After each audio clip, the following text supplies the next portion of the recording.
akan menyampaikan simulasi ya untuk memulai pengisian ataupun mengelola kinerja ya sebagai rencana satu semester ini di PMM. Nah, kita mulai dari tampilan Google ya. Bapak Ibu semuanya bisa menggunakan Google Chrome ya. Pada kesempatan kali ini saya menggunakan Google Chrome. Di sini ketik PMM. Nah, ini adalah riwayat yang sudah pernah saya buat. Pilih PMM Merdeka Mengajar. Nah, di pencarian Google maka akan timbul yang di paling atas yaitu portal Merdeka Mengajar. Nah, kita pilih ini saja. Nah, karena saya sudah masuk, jadi saya tidak perlu memasukkan email ID belajar. Nah, akan tetapi bagi Bapak Ibu yang perlu masuk ya, belum memasukkan ID belajar di riwayat ini, maka Bapak Ibu akan dihadapkan dengan login. Login yaitu memasukkan ID belajar untuk masuk akses ke platform Merdeka Mengajar ini. Sehingga ketika Bapak Ibu sudah masuk, tampilannya akan seperti saya. Nah, di sini di atas Bapak Ibu di sini biasanya Bapak Ibu ya bisa mencari referensi modul ajar atau RPP ataupun yang lain. Nah, di sini di bawah ini ada beberapa tools yaitu tentang pelatihan mandiri, tempat kita mengerjakan pelatihan mandiri beberapa topik, lalu ada komunitas. Nah, ini ada beberapa tools juga seleksi kepala sekolah, refleksi kompetensi, LMS dan pengelolaan kinerja. Nah, di sini kita fokuskan beberapa tools saja, yaitu tentang pengelolaan kinerja. Nah, dianjurkan Bapak Ibu lebih bagus diawali dengan refleksi kompetensi bagi Bapak Ibu yang belum pernah melaksanakan. Nah, usahakan Bapak Ibu mulai dengan refleksi kompetensi karena dengan melaksanakan refleksi kompetensi maka kita bisa mengukur ya diri kita tentang pedagoginya, profesionalnya bagaimana. Lalu dari sini kita bisa melihat gambaran kita untuk masuk di pengelolaan kinerja. Nah, langsung saja kita klik di pengelolaan kinerja. Nah, untuk di pengelolaan kinerja pertama, kita akan dihadapkan dengan tampilan beranda seperti ini. Nah, ini 1 sampai 31 Januari mulai perencanaan kinerja. Ini isi praktik pembelajaran, pengembangan kompetensi, tugas tambahan, dan perilaku kerja.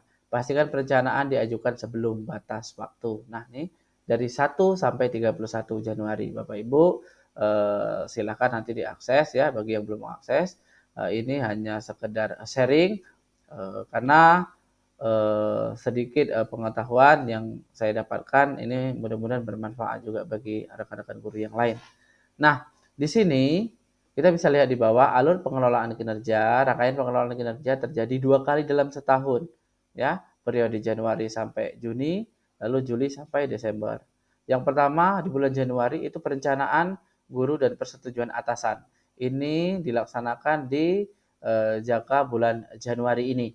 Ya, makanya usahakan sebelum tanggal 31 ini kita sudah mendapatkan persetujuan dari atasan karena alurnya di Januari ini perencanaan guru dan persetujuan atasan. Lalu masuk di Februari persiapan observasi kelas. Maret periode observasi kelas dan diskusi tindak lanjut. Lalu April sampai Mei pelaksanaan tindak lanjut guru dengan pemantauan atasan. Dan yang terakhir Juni refleksi, penilaian dan penentuan predikat kinerja guru. Nah, ini silakan Bapak Ibu semuanya kalau butuh bantuan referensi bisa lihat di selengkapnya ini bagaimana. Lalu lanjut kita langsung mulai saja. Kita mulai. Nah, maka kita akan dihadapkan dengan data ini ya. Pastikan jenjang jabatan sesuai karena akan mempengaruhi perencanaan kinerja. Saat ini data hanya bisa diedit 1 kali saja. Nah, ingat, 1 kali saja. Makanya pengecekan ini kita pastikan dengan rinci, dengan teliti karena ini data kita ya berpengaruh kepada perencanaan kinerja. Nah, jadi silakan cek data diri kita. Ini nama saya cek ya NIP-nya. Nah, kita cek satu-satu. Oke, status pegawaian, nah, oke, PNS, pangkat, golongan, batang udah ahli pertama. Satuan pendidikan induk, nah, ini oke di sekolah kita. Nah, ketika data sudah benar, ya, sudah dipastikan bahwasanya ini benar, maka kita bisa lihat, bisa lanjut data sudah sesuai. Dan apabila ada yang tidak sesuai, ya, misalnya nama atau NIP-nya, atau kepegawaiannya, golongan ini Bapak Ibu bisa edit. Nah, dan diedit hanya satu kali saja. Nah, satu kali saja. Nah, ini maka saya ingatkan lagi, kita lebih rinci lagi, lebih teliti melihat data induk kita, apakah sudah betul atau ada yang perlu diperbaiki. Oke, nah kalau sudah benar maka data sudah sesuai. Oke, kita klik data sudah sesuai. Nah, kita diminta lagi untuk mengecek kembali apakah data diri Anda sudah benar. Nah, karena ini sangat penting. Nama kita cek, lalu NIP kita cek, status kepegawaiannya kita cek. Nah, oke. Saat ini data hanya bisa diedit satu kali saja, dia mengingatkan kembali. Pastikan sesuai ya, nah, karena ini sangat penting sekali. Ya, data sudah benar atau cek ulang. Nah, oke, kalau sudah benar, kita sudah benar.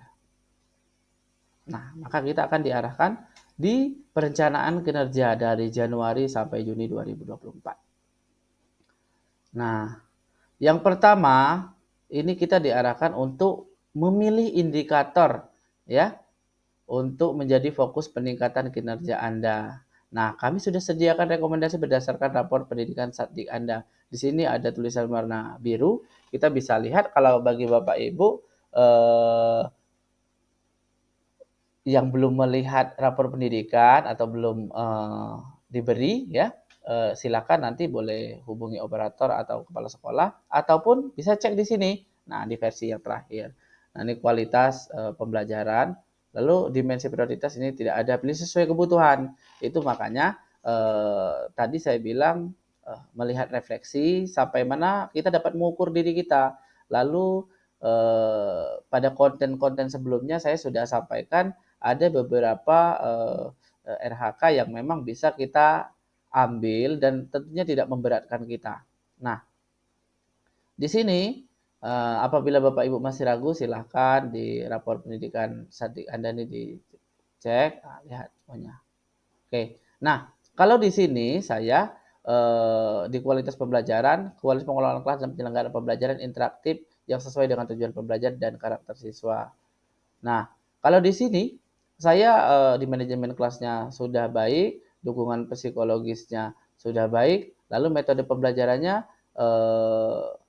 warna kuning, masih warna kuning, ataupun bagi Bapak Ibu yang warna merahnya itulah yang diprioritaskan.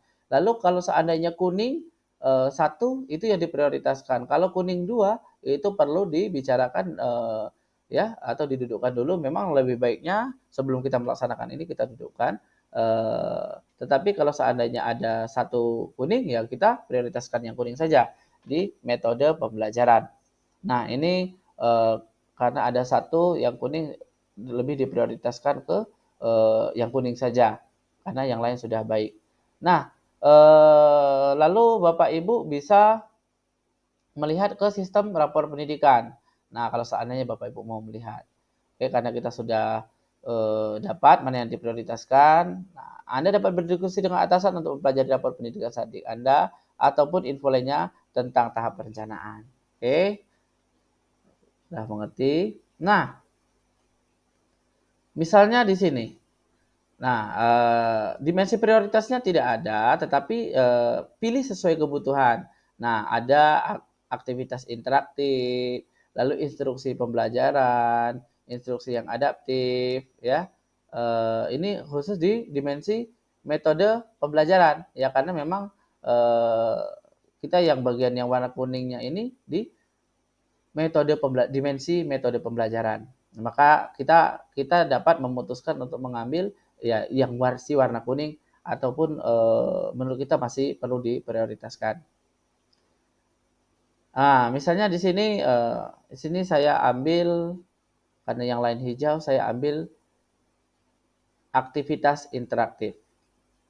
Nah, kalau seandainya Bapak Ibu sudah tidak mau melanjutkan atau mau menyambung, Bapak Ibu bisa menekan simpan draft. Akan tetapi seandainya mau dilanjutkan dan sudah dapat memilih, kita ke pengembangan kompetensi. Tetapi dipastikan lagi Bapak Ibu mau mengambil aktivitas interaktif, instruksi pembelajaran atau instruksi yang adaptif, Bapak Ibu bisa melihat penjabaran atau rinciannya di bawah. Nih, pada aktivitas interaktif, upaya pembelajaran yang memfasilitasi kolaborasi dan komunikasi antar peserta didik untuk peningkatan efektivitas pembelajaran. Nah, lalu instruksi pembelajaran, upaya penjelasan terstruktur tentang konsep dan aktivitas pembelajaran setelah demonstrasi, ilustrasi, atau contoh yang relevan dan kontekstual untuk peningkatan efektivitas pembelajaran. Nah, instruksi yang adaptif, upaya penyesuaian praktik pembelajaran dengan respon peserta didik terhadap kebutuhan pembelajarnya untuk meningkatkan efektivitas pembelajarannya. Ini terkait dimensi metode pembelajaran. Nah, saya ambil yang aktivitas interaktif. Nah, kita lanjutkan ke pengembangan kompetensi. Nah, kita masuk di pengembangan kompetensi. Nah, ketika kita sudah di pengembangan kompetensi, kita diarahkan pada pilih jenis pengembangan kompetensi yang lebih efektif dan berdampak untuk diri Anda. Nah, ini yang di poin sudah ada video yang sudah saya buat untuk menjelaskan ini ya. Silakan Bapak Ibu tonton. Ini berdasarkan Perdijen GTK nomor 7607 B garis miring B titik B1 garis miring HK titik 03 garis miring 2023. Nah, ini Anda diharapkan memilih minimal 32 poin per semester untuk memenuhi ekspektasi atasan. Nah, ini sudah saya jabarkan juga poin-poinnya bagaimana, sesuai RHK-nya bagaimana, ya. Itu sudah ada di video sebelumnya. Lalu jika kurang, mohon diskusikan dengan atasan. Jika lebih, ekspektasi atasan akan semakin lebih baik juga. Nah, jadi kalau seandainya kurang, memang tidak bisa karena kurang dari 32 poin ini sudah merupakan minimal. Nah, dan ini mengapa poin masih 0 kurang 32 karena memang saya belum memilih ya. Saya belum memilih. Nah, silahkan kalau di sini kita tidak perlu mengarang bebas ya karena kita sudah diarahkan dengan pilihan. Nah, di sini meningkatnya kompetensi melalui peran sebagai partisipan seminar yang Bapak Ibu bisa tonton video sebelumnya ya. Ini tentang penjelasan ini semua. Dan nanti silakan Bapak Ibu boleh dipilih ya kan untuk mana bukti dukung yang tidak berat bagi Bapak Ibu. Nah, misalnya saya pilih untuk di meningkatnya kompetensi melalui peran sebagai partisipan kegiatan seminar lokakarya ini. Misalnya, saya akan mendapatkan nilai 4. Lalu meningkatnya kompetensi melalui peran sebagai peserta praktik baik yang diselenggarakan komunitas belajar. Misalnya, saya ambil ini, saya akan mengikuti kombel ke depan. Lalu kira-kira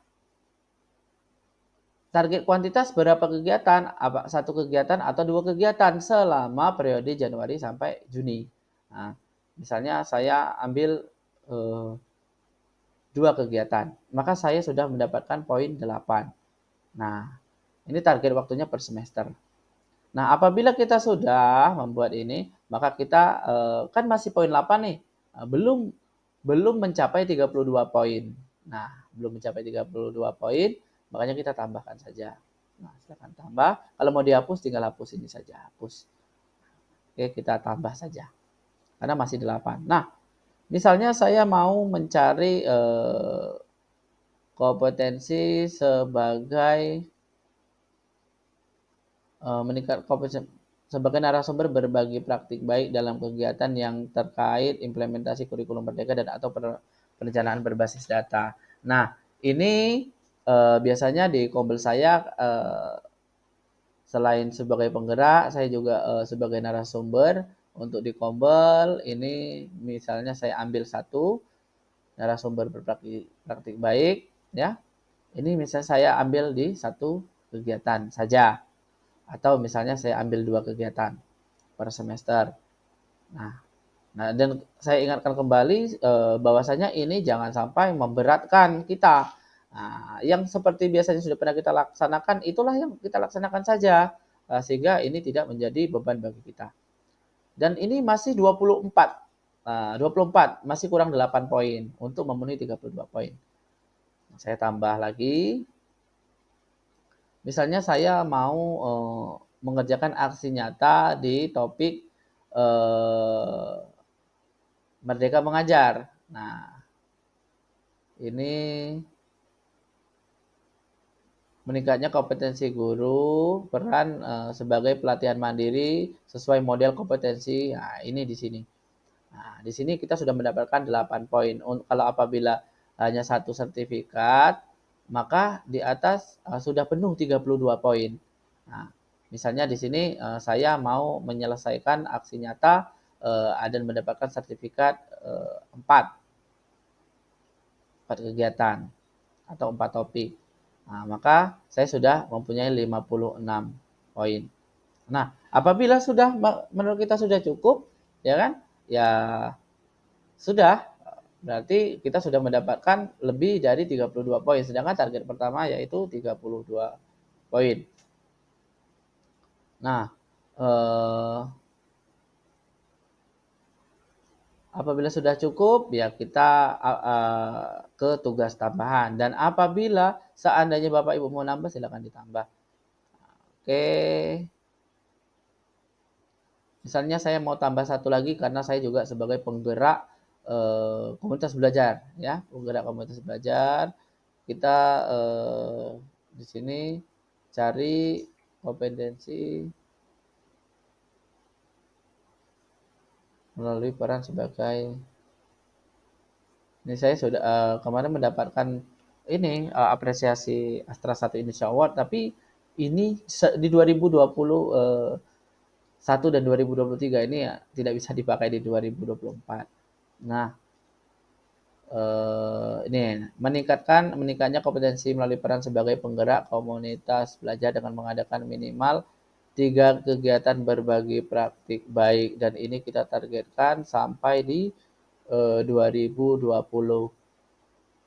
bulan Juni. Dan menurut kita seandainya bisa, ya minimal itu kan 3 kegiatan, dan apabila merasa berat ya sudah tidak perlu diisi karena kita sudah melewati 32 poin. Oke, kita kalau mau disimpan draft, kalau lanjut ke tugas tambahan. Nah, untuk di tugas tambahan juga sudah saya berikan video sebelumnya, Bapak Ibu bisa cek dan tonton tugas tambahan apa saja yang dapat kita pilih, dan tentunya ini akan menjadi referensi bagi kita. Kira-kira kita sudah mempunyai tugas tambahan ataupun tidak, atau tugas tambahan yang kita kerjakan apakah masuk bisa menjadi pilihan di sini. Dan walaupun ini opsional, boleh diisi boleh tidak, karena beberapa guru tidak mempunyai tugas tambahan. Tapi apabila Bapak Ibu punya tugas tambahan, maka silakan diisi saja. Tetapi jika Bapak Ibu tidak punya, ya lewati pengisian tugas tambahan dan lanjut ke halaman berikutnya. Jadi kita pilih, karena saya bendahara BOS, maka di semua jenjang, ya kita cari yang semua jenjang. Kalau untuk di SD itu di semua jenjang. Kalau untuk Bapak Ibu SMP, SMA, SMK sini sudah ada hanya untuk SMP, SMA, dan SMK. Karena saya bendahara BOS, sini saya ambil satu contoh dulu. Nah, semua jenjang meningkatnya kinerja satuan pendidikan melalui pelaksanaan tugas tambahan sebagai bendahara sekolah, pengelolaan bantuan operasional sekolah. Oke, kita pilih ke perilaku kerja. Nah, di perilaku kerja ini, indikator dan perwujudan perilaku ini sesuai dengan berakhlak, berorientasi pelayanan, akuntabel, kompeten, harmonis, loyal, dan adaptif, lalu kolaboratif. Dan ini ya sesuai ya merupakan kepanjangan dari berakhlak, ya. Ini silakan Bapak Ibu nanti pilih, ya. Untuk apa perilaku yang paling ingin Anda fokuskan di tahun ini di orientasi pelayanan, misalnya berorientasi pelayanan. memahami kebutuhan peserta didik dan berusaha memenuhinya. Nah, nih, ataupun kita mau pilih bersifat ramah kepada peserta didik dengan orang tua tanpa membeda-bedakan cekatan dan bekerja. Nah, misalnya saya pilih memenuhi kebutuhan peserta didik dan berusaha memenuhinya, memahami kebutuhan peserta didik. Dan rasa saya bagi Bapak Ibu yang sudah melaksanakan pembelajaran berdiferensiasi ini sudah memenuhi kebutuhan peserta didik karena melalui pembelajaran berdiferensiasi ini sudah memberikan kemerdekaan kepada anak salah satunya berdasarkan kebutuhan peserta didik. Lalu bagaimana Anda akan menerapkan perilaku tersebut dalam kehidupan sehari-hari? Perwujudan perilaku, Bapak Ibu tidak perlu mengarang bebas, ini sudah ada semuanya. Mengidentifikasi kebutuhan peserta didik secara proaktif, memenuhi kebutuhan peserta didik secara responsif, melayani peserta didik sesuai asesmen awal peserta didik, ya karena sebelum melaksanakan pembelajaran, ya tentu kita melaksanakan asesmen awal sehingga kita tahu kesiapan belajar anak, kebutuhan belajar anak itu seperti apa saja. Lalu menyelesaikan keluhan peserta didik dengan komunikasi persuasif. Misalnya memenuhi kebutuhan didik secara responsif, mengidentifikasi kebutuhan peserta didik secara proaktif. Misalnya saya pilih ini. Oke, lalu akuntabel. Nah, di akuntabel, apa perilaku yang ingin Anda fokuskan di tahun ini? Saya lebih ingin memfokuskan melaksanakan tugas dengan cermat, jujur, tanggung jawab, disiplin, dan berintegritas tinggi, memanfaatkan sumber daya satuan pendidikan bertanggung jawab efektif dan efisien, tidak menyalahgunakan kewenangan jabatan demi keuntungan pribadi. Nah, ini tentu ini menjadi perilaku akuntabel yang akan kita fokuskan di tahun ini. Ya, misalnya disiplin berintegritas tinggi. Nah, karena ya kita sudah dituntut ya untuk seakuntabel mungkin mempunyai sifat akuntabilitas, maka ya kita pilihlah ini untuk kita fokuskan di tahun ini. Dari ketiga ini silakan nanti Bapak Ibu pilih mana yang lebih ingin Bapak Ibu fokuskan. Misalnya saya pilih ini. Bagaimana Anda akan menerapkan perilaku tersebut dalam kehidupan sehari-hari? Ya kita tinggal memilih, tidak perlu mengetik, mengarang bebas. Pemerintah sudah memudahkan kita memenuhi janji dan komitmen terhadap pekerjaan, melaksanakan pekerjaan sesuai ketentuan, bertanggung jawab atas hasil kerja yang dilakukan secara bersedia dievaluasi, menolak segala bentuk gratifikasi, korupsi, kolusi, dan nepotisme. Nah, ini saya pilih ini, ya, ataupun pilih ini pun boleh. Silakan Bapak Ibu nanti mau pilihnya yang mana. Oke, lalu kompeten.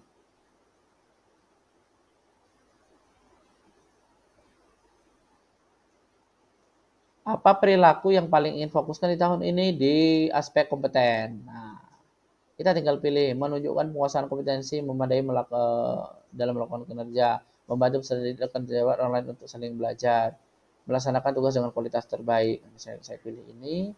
Lalu di sini memberikan kesempatan orang lain untuk menyampaikan pendapat, memfasilitasi proses pengetahuan rekan atau peserta didik, orang tua, masyarakat, dan dunia kerja. Ya, oke. Lalu aspek harmonis. Aspek harmonis ini menghargai setiap warga satuan pendidikan apapun latar belakangnya. Oke, saya pilih itu. Lalu perwujudan perilakunya untuk itu harmonis, berlaku adil kepada setiap orang tua, menjaga hubungan baik dengan rekan kerja, peserta didik, menghormati gagasan yang disampaikan orang lain. Ini sangat mudah sekali, Bapak Ibu tinggal memilih saja. Di aspek loyal, memegang teguh moral peraturan perundang-undangan yang berlaku. Oke. Nah, lalu bagaimana Anda akan berlaku sehari-hari menghindari tindakan ucapan perbuatan perpecahan, menyebarkan informasi yang mendukung transformasi pembelajaran. Oke. Lalu di adaptif, kita pilih menyesuaikan diri secara cepat dalam menghadapi dinamika pembelajaran di kelas. Terus berinovasi. Oke. Bagaimana Anda menerapkan perilaku tersebut dalam kehidupan sehari-hari, menyampaikan gagasan, membuat inovasi, mendukung pembelajaran secara konsisten, memanfaatkan teknologi informasi untuk mendukung pekerjaan. Oke. Lalu yang terakhir kolaboratif, memberi kesempatan kepada warga, satuan pendidikan, masyarakat, atau dunia usaha untuk berkontribusi bagi tujuan pembelajaran berpusat pada peserta didik. Lalu menggerakkan sumber daya satuan untuk mencapai visi misi pendidikan. Oke, tindakannya perwujudannya mendorong peserta didik sejawat, membangun komunikasi efektif, koordinasi peserta didik ke masyarakat dunia kerja, mendorong peserta didik untuk terlibat dalam pencapaian tujuan satuan pendidikan. Oke. Baik, sudah selesai. Apabila kita sudah berhenti tidak melanjutkan, kita simpan draft. Apabila kita mau melanjutkan, kita ke rangkuman. Nah, rangkuman ini merupakan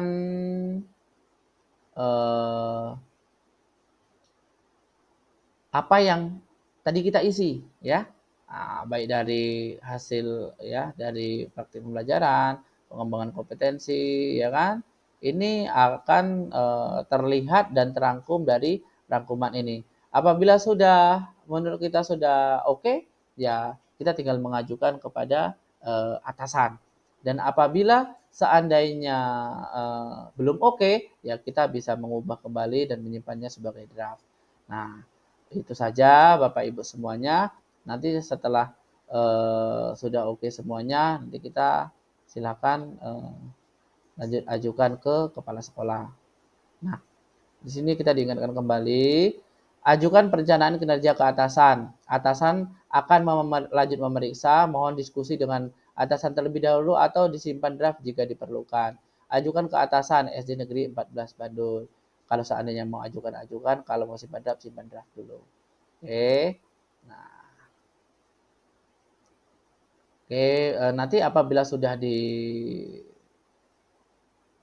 disepakati ya nanti akan timbul di situ tools sepakati dan mulai masuk ke tahap selanjutnya.